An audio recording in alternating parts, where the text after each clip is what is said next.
Assalamualaikum warahmatullahi wabarakatuh. Para sahabat, ketika seseorang ingin mendirikan sebuah namanya Salom Barbershop, salah satu orang bertanya, bagaimana jika ada salah satu pasien itu ingin merubah warna rambut dari putih ke hitam. Untuk menjelaskan tentang itu, mari kita cek dua hadis di dalam kitab ini. Hadis yang pertama yaitu 124 an Jabir bin Abdullah radhiyallahu anhu qala utiya bi abi Quhafata yawma fatihi Makkah wa ra'suhu wa lihiyatuhu kasaghamati Badan faqala Rasulullah sallallahu alaihi wasallam khuyyiru hadha bi syai'in wajtanibu sawat, yang artinya dari Jabir bin Abdullah radhiyallahu an, ia berkata, telah dibawa datang Abu Quhafah pada hari pembukaan atau penaklukan kota Makkah, padahal kepalanya dan janggutnya seperti tumbuh-tumbuhan yang berbunga putih. Maka Rasulullah SAW bersabda, hendaklah kamu mengubah uban ini dengan sesuatu dan jauhkanlah olehmu akan warna hitam. Sedangkan hadis yang kedua yaitu hadis yang 125 an Abdullah Hamid bin Suyfi an abihi an jaddihi Suhaib bin Khair qala Rasulullah SAW inna ahsana tadabtum bihi lihada sawadu arhabu inisaikum fikum wa ahyabu lakum fi suduri aduwikum. Dari Abdul Hamid bin Syafi, dari ayahnya, dari datuknya Suhaib al-Khair, ia berkata Rasulullah SAW pernah bersabda, sesungguhnya sebagus-bagus barang apa yang guna mencelup rambut kamu ialah warna ini.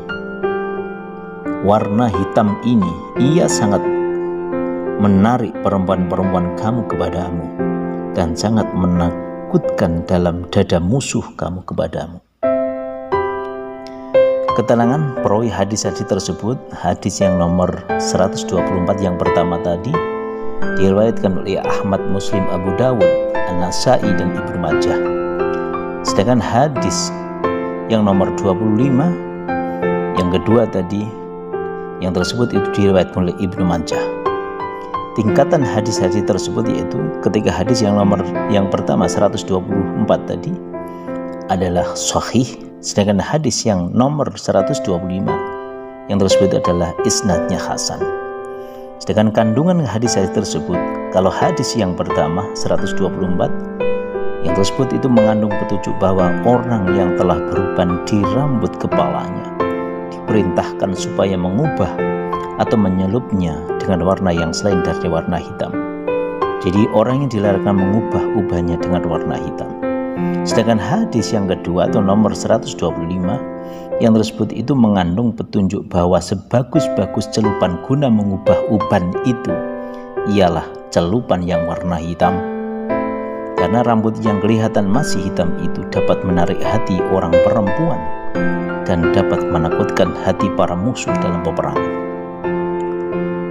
Apa pendapat para ulama ahli fikih tentang uban yang dicelup dengan warna hitam atau menghitamkan rambut yang putih itu?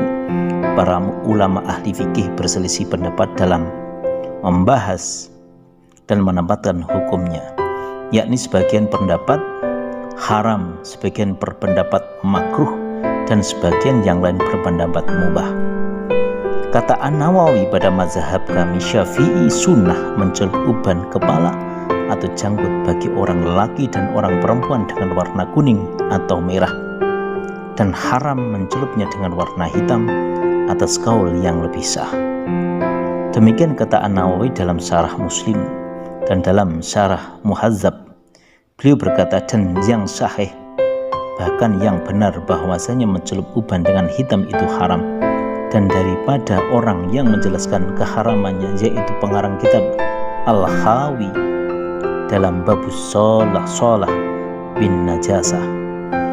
Kata Al-Ghazali dalam Al-Ihya dan Al-Baghawi dalam Tahzib dan lain-lain ulama dan dari para sahabat bahwa mencelup uban dengan warna hitam itu makruh, dan pada lahir ibaratnya jalan makruh tanzih, bukan tahrim.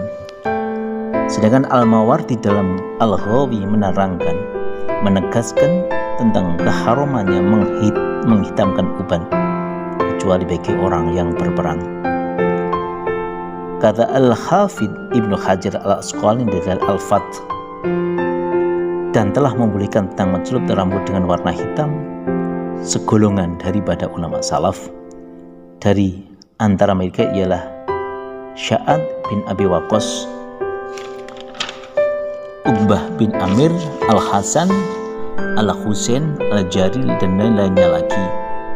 Dan pendapat inilah yang dipilih oleh Ibnu Abi Asin dalam kitab Al-Khidab.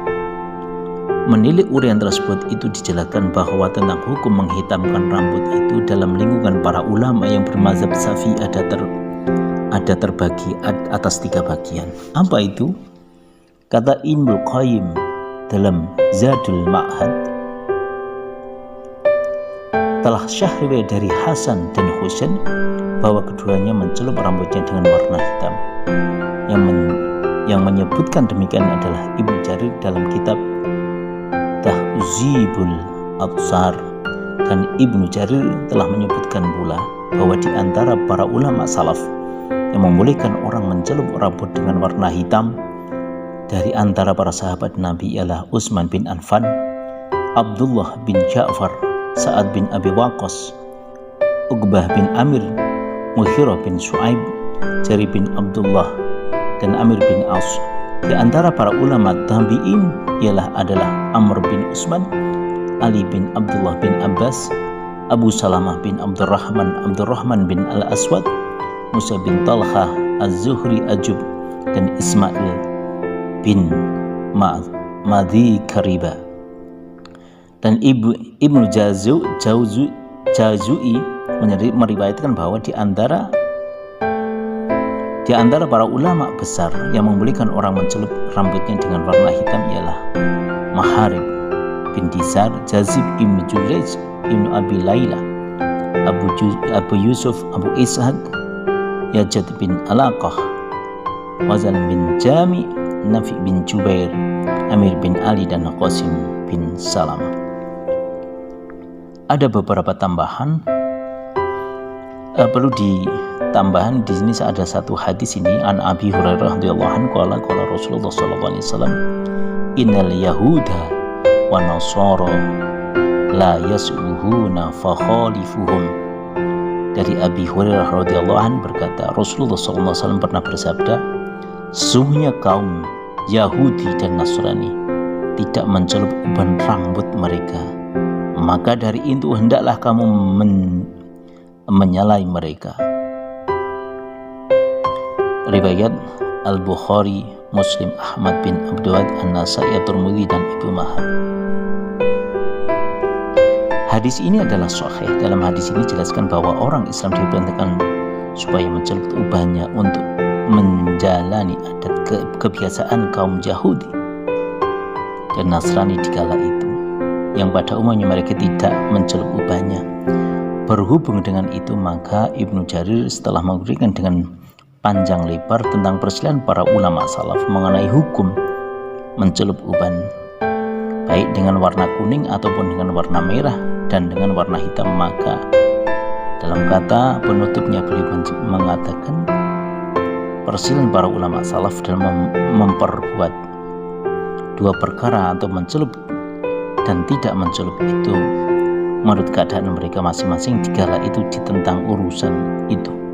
Padahal perintah dan larangan tentang mencelup itu bukan urusan satu kewajiban sepanjang ijma. Oleh sebab itu maka sebagian mereka ulama tidaklah mengingkari atas sebagian mereka yang lain. Wallahu a'lam bishawab. Assalamualaikum warahmatullahi wabarakatuh.